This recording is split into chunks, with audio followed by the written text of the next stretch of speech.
Hey guys, tonight we begin with pirates. Not the fun, theme park kind. Not the glossy wind machine version from Pirates of the Caribbean, The Curse of the Black Pearl. We're talking about the 1700s, the so-called Golden Age of Piracy. So dim the lights, get comfortable. Let your brain slowly untie its mental knots. Tonight, we're drifting into the warm, humid waters of the Caribbean, into creaking wooden ships, into damp prison cells, and into a surprisingly awkward question that British colonial governors really did not enjoy answering. What, exactly, do you do with a captured pirate woman? Because it turns out, there weren't many. But the few who existed caused paperwork and scandal, and mild existential crises for men in powdered wigs. And since nothing soothes the mind like 18th century bureaucratic confusion, let's begin. We'll start with the most famous duo, Bonny and Mary Read. Of course we will. Because if you're going to be a pirate woman in the early 1700s, you might as well go all in. Cutlass, pistols, cross-dressing, the works. Bonny was born around 1697 in Ireland, possibly the illegitimate daughter of a lawyer and his maid. Which, honestly, already feels like the opening of a very long therapy session. Her father allegedly dressed her as a boy for a while. This was done to avoid scandal. Because nothing says, no scandal here, like pretending your daughter is your son's clerk. Eventually, the family moved to South Carolina. Anne grew up in the colonies, which meant humidity, plantations, and a general sense that rules were optional. She married a small-time sailor named James Bonny. It was not a romantic epic. It was more of a this seemed like a good idea at the time situation. James turned out to be an informant, which is already a bold career move when your wife prefers armed rebellion. Anne left him, which for a woman in the early 1700s was not exactly encouraged. Then she met the pirate captain Calico Jack Rackham.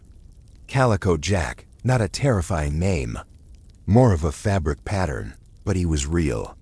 And he sailed the Caribbean in 1718 to 1720, plundering ships and wearing, allegedly, rather flamboyant clothing. Hence the nickname. Anne joined his crew. And this is where things get interesting. Because piracy, while chaotic, did have its own code. Many pirate crews operated under written articles, agreements about dividing loot, discipline, and compensation for injuries. Pirates were, in a strange way, surprisingly organized about their lawlessness.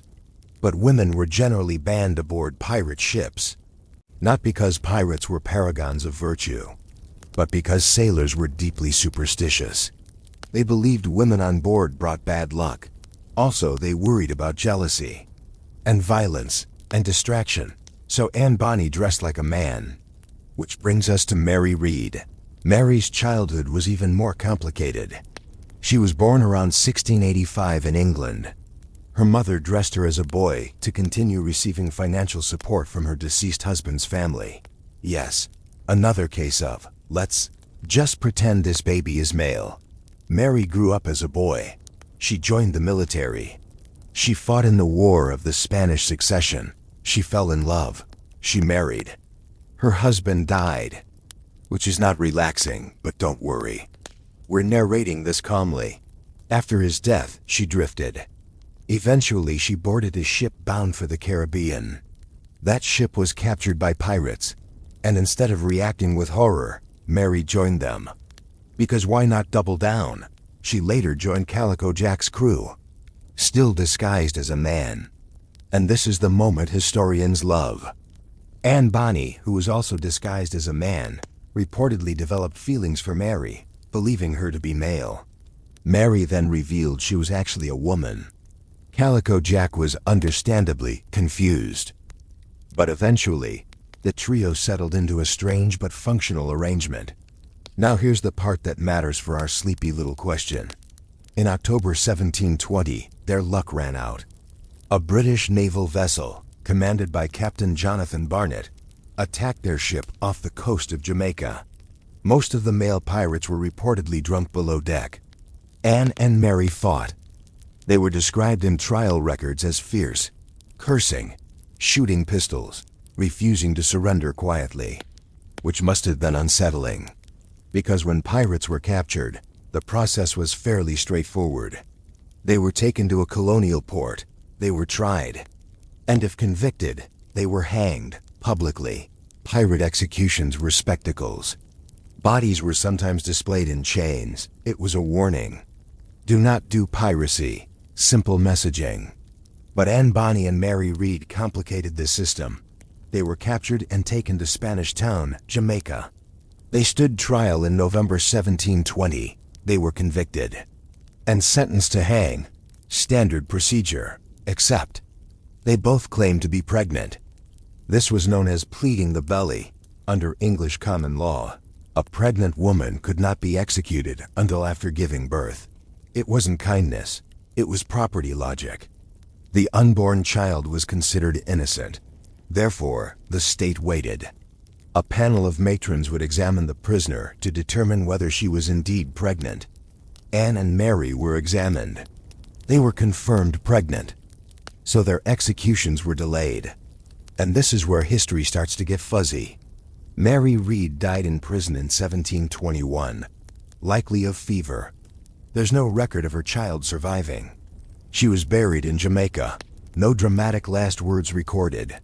No cinematic farewell. Just illness and an unmarked grave. Bonny, however, disappears.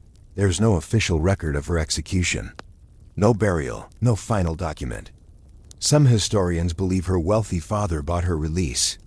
Others suggest she returned to South Carolina, remarried, and lived quietly for decades, which would be the ultimate anticlimax, from Caribbean pirate to suburban grandmother. But that's the point. Captured pirate women were not treated as mythic figures. They were processed, examined, documented, delayed, and sometimes they simply faded. Let's float gently to the bigger picture. Most captured male pirates were executed quickly. The British Empire was serious about protecting trade routes. Piracy threatened commerce. Commerce threatened profits. Profits threatened Parliament's mood. And Parliament's mood mattered. So piracy was stamped out aggressively by the 1720s. For women, however, things were inconsistent. There weren't enough of them to form a clear policy. Some women were captured not as pirates, but as associates, wives, camp followers, lovers. They might be whipped, imprisoned briefly, or released. Gender complicated justice. On one hand, courts treated pirate women as fully criminal if evidence showed they fought and plundered. Anne and Mary were convicted like any man. On the other hand, pregnancy delayed execution, and sometimes family connections intervened. Also, colonial officials were uncomfortable. Women were expected to be passive, domestic, pious. A woman firing pistols at His Majesty's Navy did not fit neatly into the social template, which made the courtroom a mildly awkward place. Trial transcripts describe Bonny as bold, defiant. She allegedly told Calico Jack before his execution that if he had fought like a man, he need not have been hanged like a dog, which is a sharp line. Though again, we'll deliver it calmly, monotone, gently roasting him across centuries. Calico Jack was executed on November 18, 1720. His body was displayed in chains near Port Royal. Bonny was not. And that difference is everything. Because being a captured pirate woman in the 1700s meant your fate was filtered through gender expectations. If you were seen as truly transgressive, weapon-wielding, loot-dividing, you could be sentenced to death. But if you were pregnant, you bought time.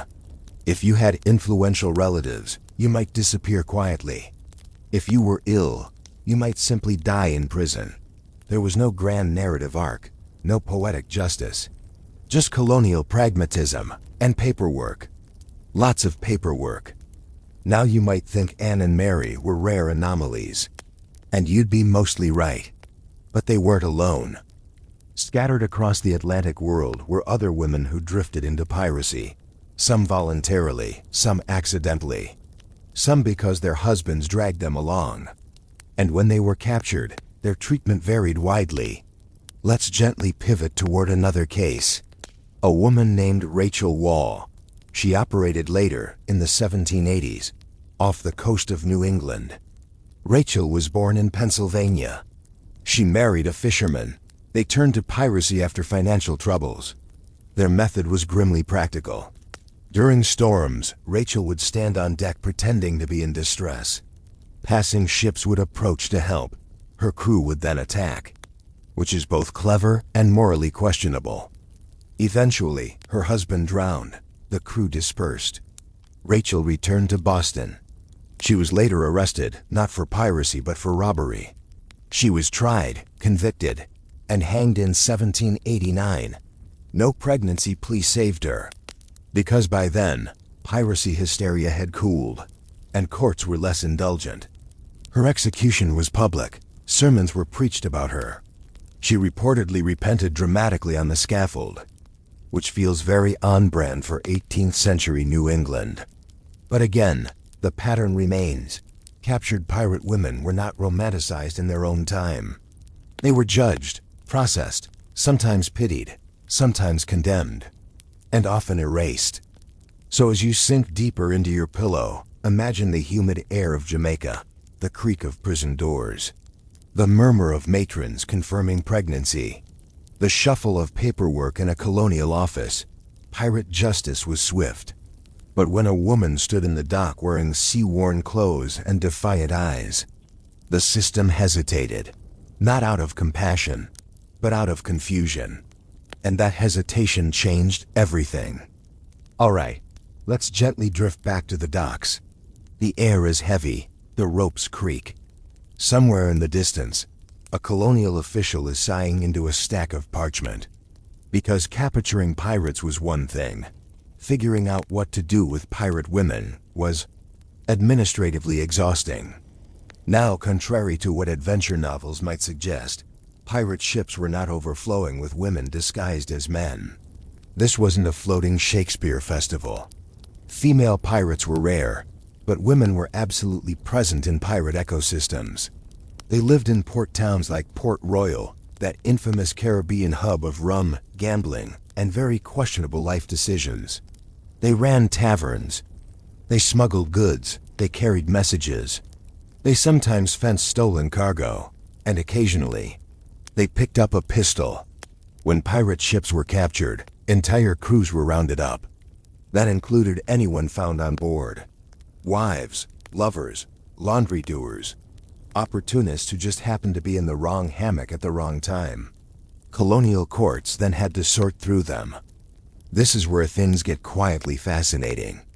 Because 18th century, English law did not actually have a neat category for lady pirate.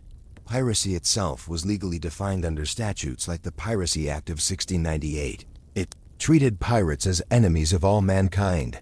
Hostis humani generis.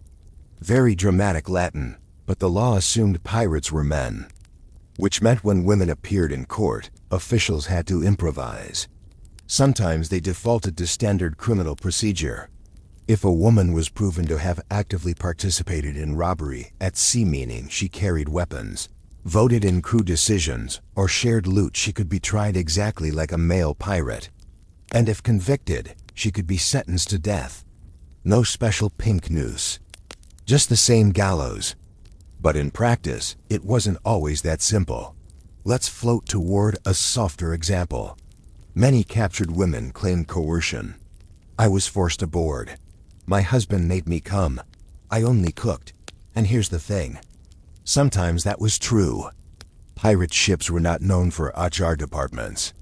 So colonial judges had to decide whether a woman was an active criminal or merely an unfortunate attachment. Often, juries were hesitant to hang women, partly because of gender norms. Women were seen as morally weaker but less inherently violent. The idea of a woman choosing piracy unsettled social assumptions. It was easier, psychologically, to believe she'd been led astray by a wicked man, which ironically saved lives. In several recorded cases, women captured with pirate crews were whipped instead of executed. Public whipping was common punishment in the colonies. It was painful, it was humiliating, it was very public. And then, often they were released, sometimes banished from the colony, sometimes simply warned and sent home. Imagine that conversation. Please refrain from further maritime robbery. Now let's glide over to the North American colonies. In places like Boston and Newport, piracy trials were community spectacles. Crowds gathered. Ministers preached sermons about sin and redemption. When women were involved, newspapers leaned in hard. The scandal factor was irresistible. A female pirate wasn't just a criminal.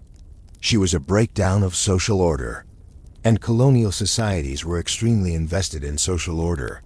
One lesser-known pattern involved women who weren't pirates themselves, but were accused of knowingly receiving stolen goods. This was a serious charge. Pirate loot didn't magically convert into groceries. It had to be sold. Enter merchants, tavern keepers, middlemen, and occasionally, women who ran boarding houses or small shops. If authorities could prove a woman knowingly purchased stolen cargo, she could face imprisonment, fines, or corporal punishment. But again, the death penalty was rare in those cases. Piracy was capital. Fencing pirate goods usually wasn't. The courts distinguished between direct violence at sea and economic support on land. Still illegal, still frowned upon, but not automatically gallows-worthy. Now let's circle back to something quietly significant. Pregnancy. We mentioned pleading the belly in Part 1 with Bonny and Mary Read. This legal loophole was not unique to piracy. Any condemned woman could claim pregnancy to delay execution. But in pirate cases, it had an interesting side effect. It bought time. Time for appeals. Time for bribes. Time for family intervention. And in the 18th century, time was powerful. Records show that some women, after successfully delaying execution through pregnancy claims, eventually had their sentences commuted. Transportation was a common alternative. Instead of hanging, a convicted woman might be sent to a penal colony. For British subjects, that increasingly meant North America, until the American Revolution complicated things. After that, transportation shifted toward places like Australia later in the century. Imagine surviving piracy, capture, trial, and nearly a hanging, only to end up farming in a distant penal colony. History does not lack irony. But let's gently address something uncomfortable. Not all captured pirate women survived. Some were executed. When courts felt confident that a woman had actively fought, commanded, or led piracy, they did not hesitate forever. English law, in theory, was gender neutral regarding capital crimes. If you committed piracy, you could hang. And occasionally, that is exactly what happened. However, execution narratives involving women were often framed differently in pamphlets and broadsides. Male pirates were described as bold villains. Female pirates were described as unnatural. The language shifted. They were monstrous, deviant, unsexed, which says more about 18th century gender anxiety than about piracy itself. Because piracy, at its core, was economic crime. It was about ships, cargo, profit. But when a woman entered that equation, it became a morality tale, and morality tales sell papers. Let's gently pan back to the Caribbean. By the 1720s, the British Empire was cracking down hard on piracy. Governors were under pressure to clean up trade routes. Mass trials took place in places like Spanish Town. Dozens of pirates might be tried at once. In these large group trials, women were sometimes separated from the main body of accused men. Their cases examined individually, it slowed everything down. And colonial officials did not enjoy slowdowns.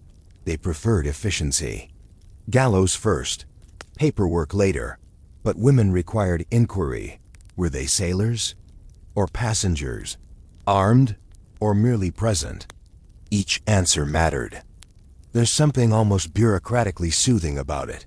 Clipboards before clipboards existed. Now let's consider something quieter. Reputation after release. For male pirates who escaped execution, reintegration was difficult, but not impossible.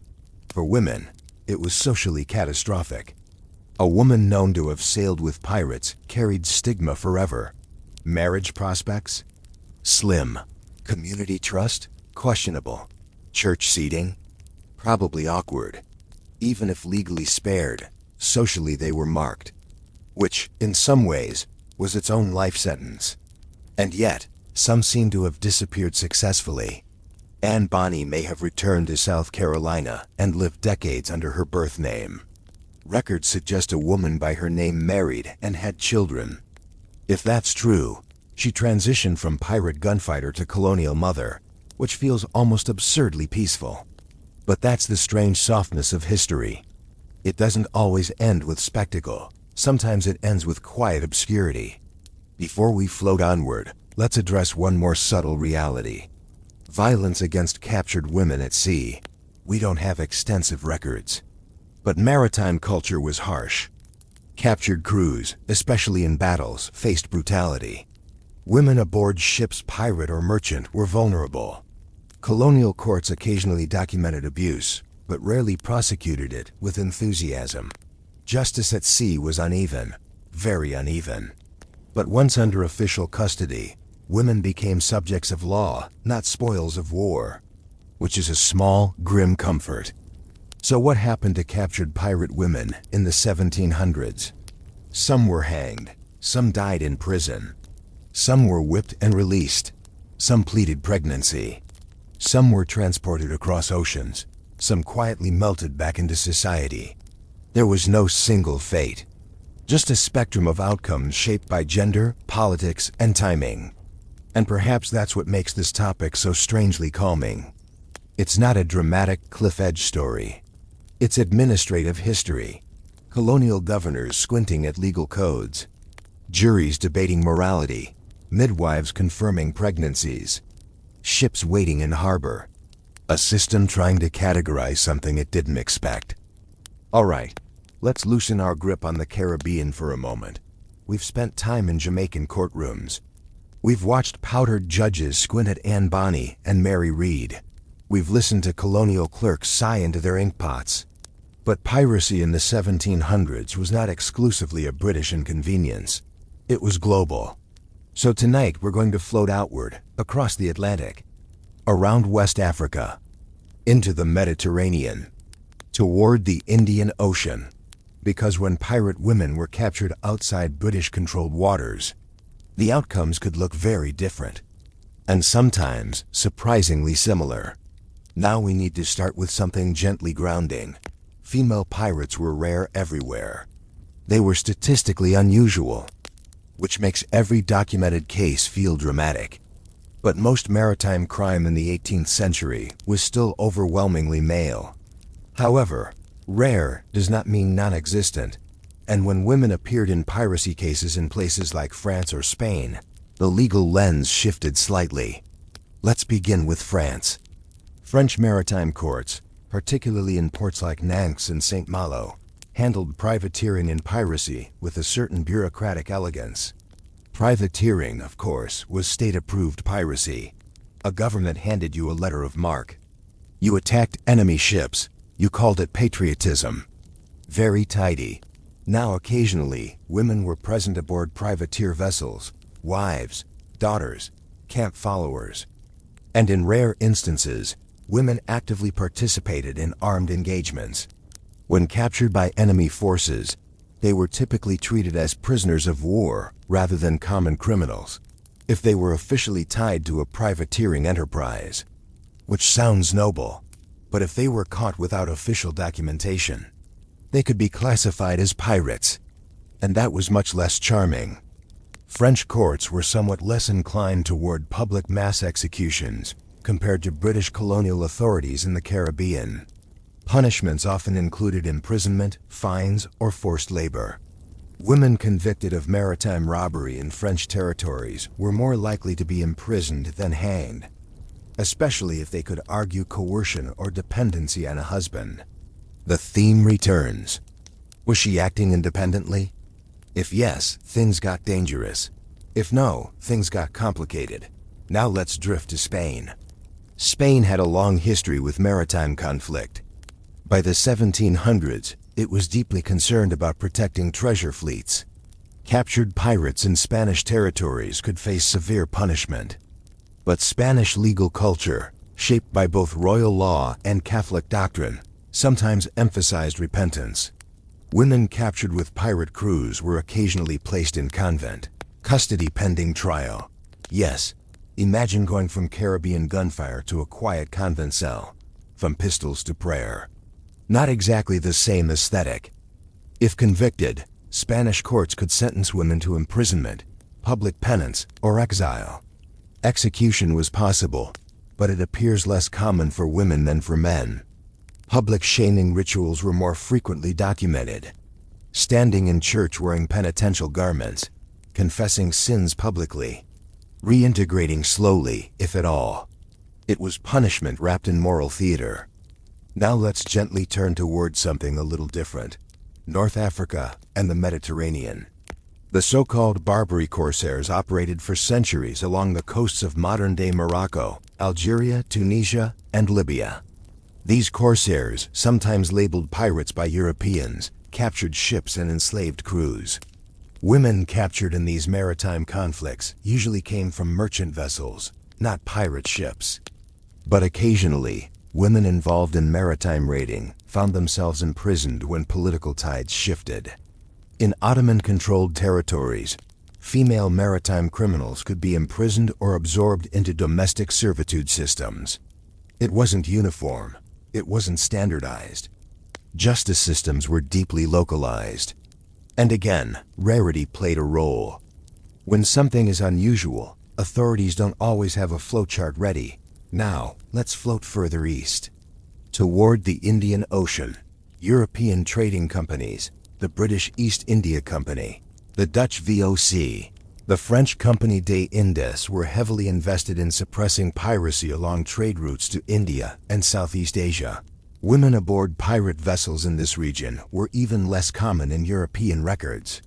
But there were documented cases of women involved in maritime raiding communities, especially in Southeast Asia. Some coastal societies had long-standing traditions of sea raiding that blurred the line between piracy and warfare. When European authorities captured women connected to these communities, outcomes varied dramatically. They might be imprisoned. They might be returned to local rulers. They might be enslaved. Colonial expansion complicated everything. Because now piracy wasn't just criminal, it was political. And women caught in that web were treated according to the interests of empire. Let's gently zoom back to something quieter. What about women who disguised themselves as men and were only discovered after capture? This happened occasionally in naval history. Not always pirates, sometimes sailors. But in piracy cases, discovery could be explosive. Imagine a courtroom, a shackled prisoner, a name read aloud, and then the realization that the accused is biologically female. It disrupted expectations. Some judges reacted with fascination, some with irritation, some with moral outrage. In certain documented European cases, courts reduced sentences upon discovering a woman had disguised herself as a man, particularly if she claimed necessity, poverty, orphanhood, war.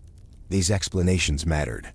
The 18th century was rigid about gender roles, but it was also pragmatic.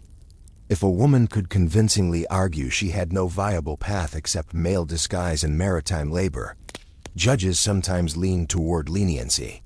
Not always, but sometimes. Which brings us to something quietly important. Piracy trials were public performance. Governments wanted to discourage imitation. So male pirates were often executed publicly and dramatically, bodies displayed in chains.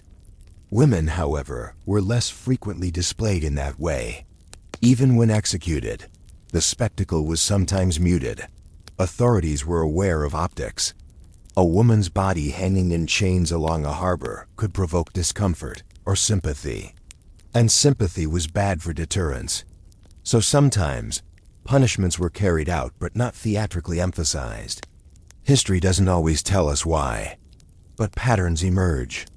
Now, let's pause for a small irony. In later centuries, the image of the female pirate becomes romanticized. Books, ballads, eventually films. Anne Bonny becomes rebellious icon. But in the 1700s, captured pirate women were rarely romantic figures. They were inconveniences, administrative problems, occasionally moral cautionary tales, and sometimes simply forgotten names in shipping logs, which is perhaps the most historically accurate ending of all. Not a blaze of glory, just ink on paper. A record that reads, prisoner, female, charged with piracy, and then silence. As you sink deeper into this calm tide of maritime bureaucracy, notice how the pattern repeats. Across Britain, France, Spain, colonial territories. When captured, pirate women faced interrogation, examination of role, assessment of gender norms, consideration of pregnancy, sentencing shaped by social expectations. The sea may have been lawless, but once ashore, law returned. And law had opinions about women. All right, let's lower the lantern a little.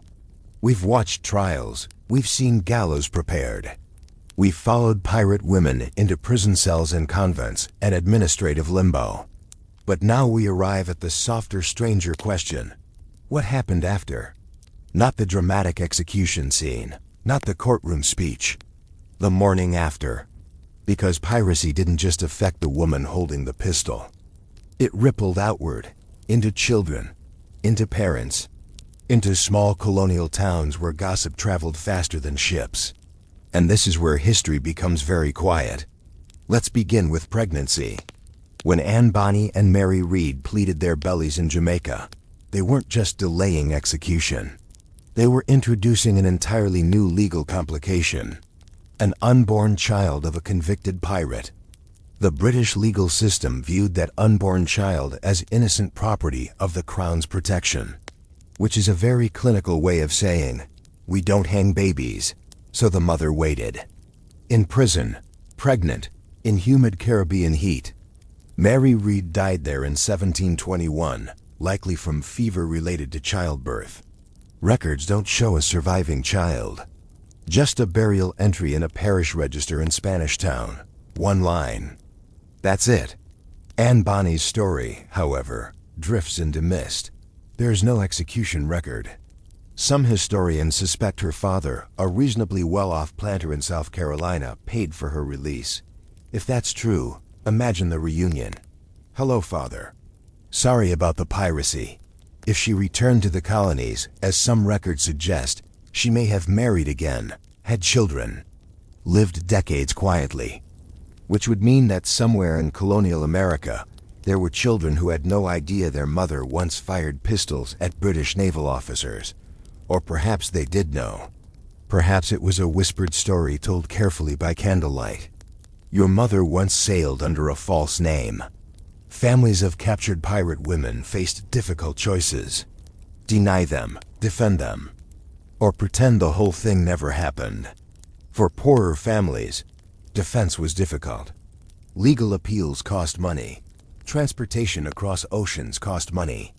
But wealth could soften outcomes. It always could. Now let's widen the lens. In port cities like Port Royal or Nassau, piracy was woven into daily life. Entire communities thrived on it during its peak. Merchants bought stolen goods.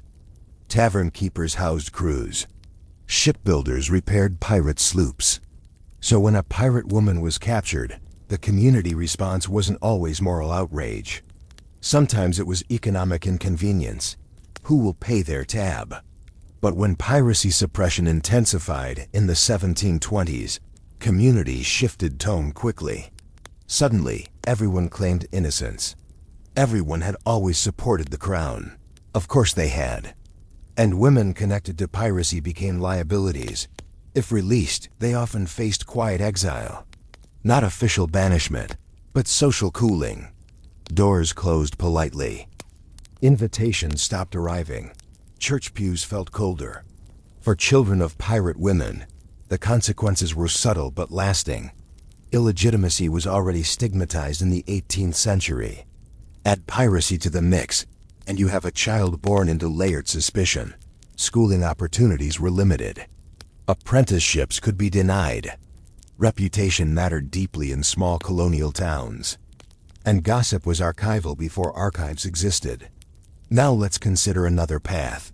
Transportation. If a pirate woman avoided execution but was sentenced to transportation, she might be sent to North America, or later in the century, to Australia. Transportation was punishment, yes. But it was also demographic strategy. Colonies needed labor. Convicted women often became domestic servants. Some eventually married, started families, blended into colonial populations. Which means that today, somewhere, there are descendants of women once labeled pirate, and their family tree quietly forks at that moment in the 1700s, when a judge decided not to hang someone. History hinges on very tired men with pens. Now let's gently address something bittersweet: memory. How were these women remembered? For male pirates, folklore grew quickly: songs, broadsides, sensational pamphlets. But for women, memory split in two directions. Either they were exaggerated into monstrous anomalies, or they were erased. There wasn't much middle ground. In some cases, ministers used executed pirate women as moral examples. Sermons described them as having abandoned their natural virtue, which sounds poetic, but really just means society was uncomfortable with armed women. In other cases, there was silence. Bonny nearly vanishes from official record after 1721, not because she was unimportant, but because once piracy suppression succeeded, there was no political need to keep telling her story. Silence can be strategic, and silence is very calming, historically speaking. Now imagine being the child of such a woman. Perhaps you know nothing. Perhaps your mother never speaks of the sea. She bakes bread. She tends a garden. She scolds you for muddy boots. And you would never guess she once stood trial for piracy.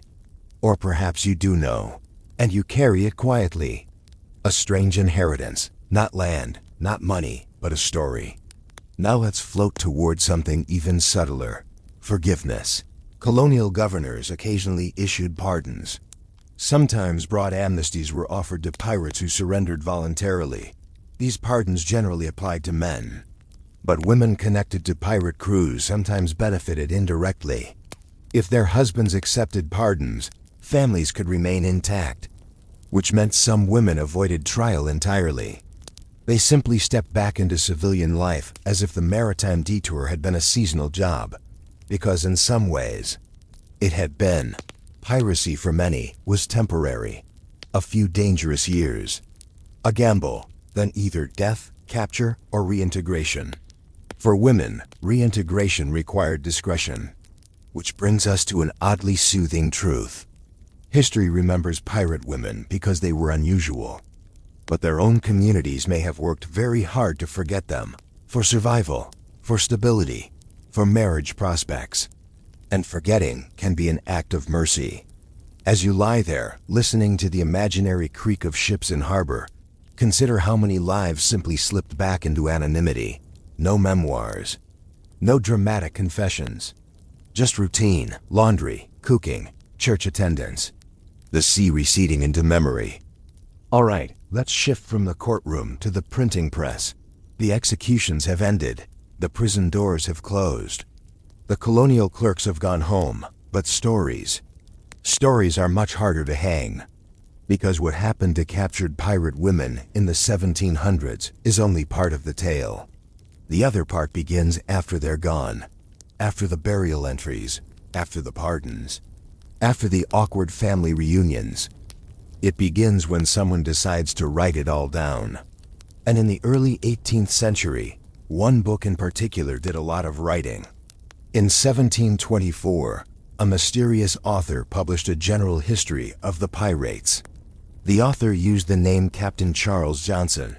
Historians still debate who that actually was. Some suspect it may have been Daniel Defoe, others disagree. Either way, this book became wildly influential. And guess who received especially dramatic treatment? Anne Bonny and Mary Read. Of course they did.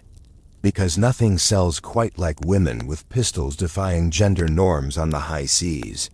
The book embellished, it dramatized, it polished dialogue. Anne's alleged final words to Calico Jack Rackham about fighting like a man may come from this source. It's hard to know. Trial transcripts exist. But printed histories often blurred fact and flair sells. Suddenly, pirate women weren't administrative inconveniences. They were characters, rebellious, bold, tragic, which is fascinating because the real 1720 courtroom probably felt far more bureaucratic than romantic. Ink stains, heat, men in wigs. But once filtered through print culture, the edges softened. Mary Read became the cross-dressing warrior with a tragic life arc. Anne Bonny became the fiery lover of a flamboyant pirate captain. And the messy reality of prison fever and pregnancy delays faded into narrative rhythm. It's almost soothing, in a strange way. The chaos becomes structured. Now let's float into the 19th century. Victorian writers adored moral lessons. So pirate women became cautionary tales. They were portrayed as having strayed from proper womanhood. Their stories were retold with heavy emphasis on repentance, even when historical evidence for repentance was thin, because Victorian audiences liked redemption arcs. And if redemption wasn't available, at least punishment had to feel morally satisfying. The gallows became symbolic. The woman pirate became a warning. But here's the twist. As the centuries passed, the warning slowly transformed into admiration. By the 20th century, pirate women began to look less like fallen sinners and more like proto-feminist icons. Anne Bonny especially benefited from this shift. She became shorthand for rebellion against patriarchal norms, which is interesting because in her own time she wasn't trying to dismantle systems of gender oppression. She was robbing ships. Let's not overcomplicate it. But cultural memory is selective. It smooths over unpleasant details. It amplifies the dramatic ones. It forgets the fever deaths, the prison filth, the paperwork delays, and it remembers the pistols. Even modern films and novels owe something to that early 18th century book. The swashbuckling energy of pirate fiction eventually culminating in productions like Pirates of the Caribbean. The curse of the Black Pearl rests partly on those embellished biographies. Now to be clear, Anne Bonny is not secretly hiding in that movie, but the archetype is there. The dangerous woman at sea. The quick wit, the defiance. It's a long echo from a Jamaican courtroom in 1720. Now here's the sleepy irony. The real fates of most captured pirate women were anticlimactic. They died in prison. They were transported. They were whipped and released. They disappeared into parish records.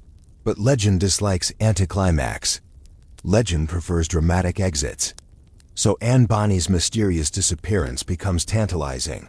Did she escape? Did she return to South Carolina? Did she live to old age? No one knows. And uncertainty is excellent fuel for myth. Meanwhile, Mary Read's death from fever is often framed with tragic nobility. But in reality, it was likely miserable and ordinary. Illness, weakness, a burial line in a ledger, which is perhaps the most historically honest ending imaginable. Now let's circle back to the original question. What happened to captured pirate women in the 1700s? They faced trials under male-dominated legal systems. They were examined for pregnancy. They were punished according to role and evidence. They were sometimes executed, often imprisoned, occasionally transported, rarely celebrated. And then, they were remembered in ways they probably never anticipated. There's something strangely comforting about that arc. A chaotic life, a bureaucratic reckoning, a quiet disappearance, a dramatic resurrection in print. History rarely stays still. It reinterprets, it edits, it retells. And sometimes it exaggerates. So as you sink further into that comfortable half-sleep, imagine the layers. First layer, a humid courtroom in Spanish Town. Second layer, A London printer setting type for a sensational pirate biography. Third layer, a Victorian storyteller moralizing about female virtue. Fourth layer, a modern reader imagining empowerment and rebellion. Same woman, different lenses.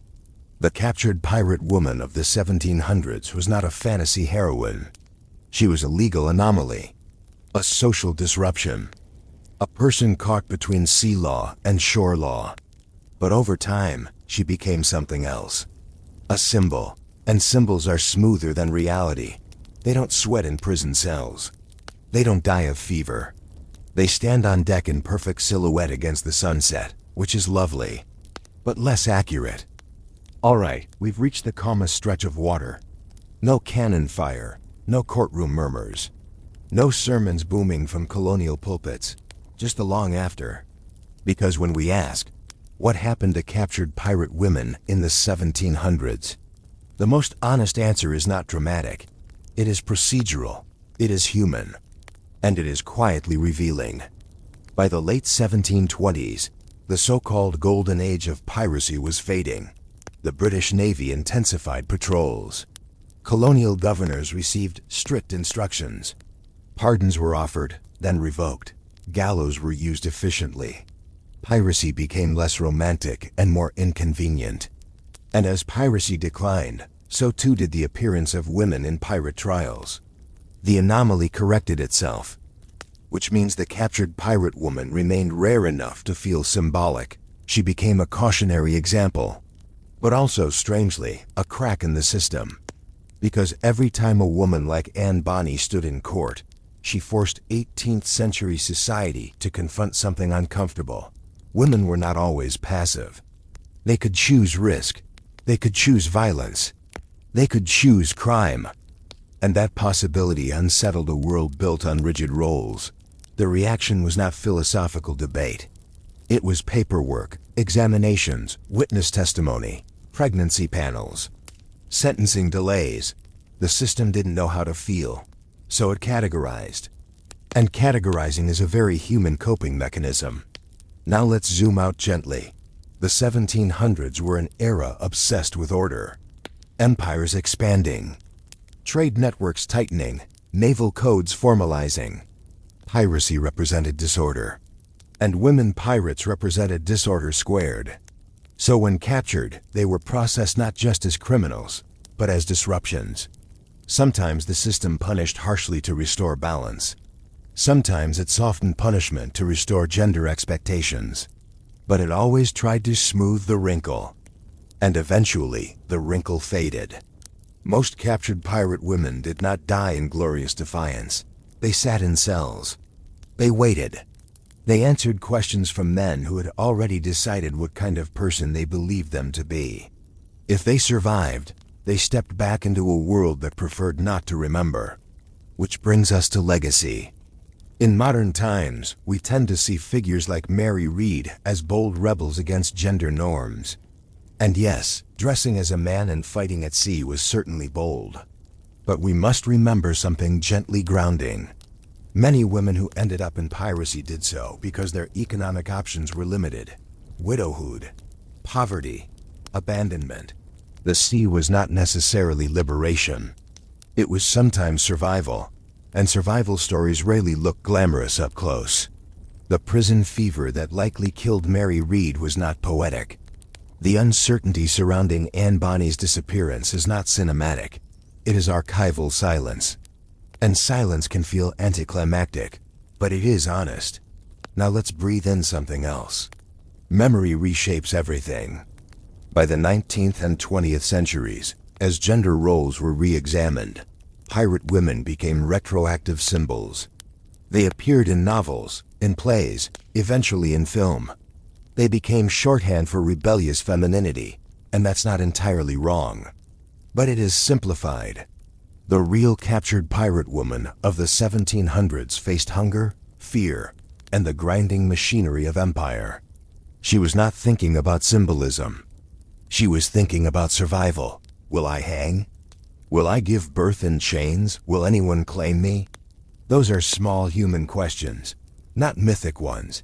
And yet, the myth grew anyway. Because history loves a striking image, a woman on deck, wind in her hair, pistol in hand. It's easier to picture that than a cramped cell in Spanish Town. But if we slow down, and we always slow down here, we see something more textured. Captured pirate women were handled case by case. There was no sweeping decree. Their outcomes depended on evidence, pregnancy, connections, geography, timing. Justice in the 1700s was not blind, it was contextual. And gender shaped context heavily. If you were a man, piracy meant near certain hanging during peak suppression years. If you were a woman, piracy meant uncertainty, possibility of execution, possibility of delay, possibility of quiet release. Uncertainty can be terrifying, but it can also be merciful. And Bonny may have walked free because uncertainty created space, and space creates survival. Now let's settle into one final reflection. The sea in the 1700s was brutal. Ships were cramped. Food was poor. Disease spread quickly. Piracy was not glamorous. It was hard labor mixed with risk. So the women who stepped into that world voluntarily or by force were stepping into the same harsh conditions as men. When captured, they were pulled back into societies that had very specific expectations of how women should behave: domestic, obedient, contained. Pirate women had violated containment, and that violation lingered longer than the crime. Even if legally pardoned, socially they were marked, which might be the quietest punishment of all. Reputation in the 18th century was currency, and once tarnished, it rarely polished fully. So perhaps the true fate of many captured pirate women was not execution. It was reinvention, a new name, a new town, a silence about the past. Because anonymity can be a second life. And history, for all its noise, leaves room for anonymity. As we close tonight, imagine the tide rolling in against a dark shoreline. No cannons, no cheering crowds, just water. Somewhere, 300 years ago, a woman who once stood trial for piracy might be folding laundry, or walking through a marketplace, or telling a child to wash their hands before supper. And no one around her knows that she once faced the gallows. That is the strangely soothing truth. Captured pirate women in the 1700s were not swallowed by legend at the time. They were swallowed by normal life, by illness, by marriage, by exile, by quiet death. And only later did history reach back and lift them into the light again. So if you take anything from this slow drift through maritime courts and colonial cells, let it be this. The sea was loud, the trials were public, but the endings were often soft. Paper closed, lanterns dimmed, names fading into parish books. And somewhere in the darkness, the ocean kept moving, steady, unbothered, as it always does.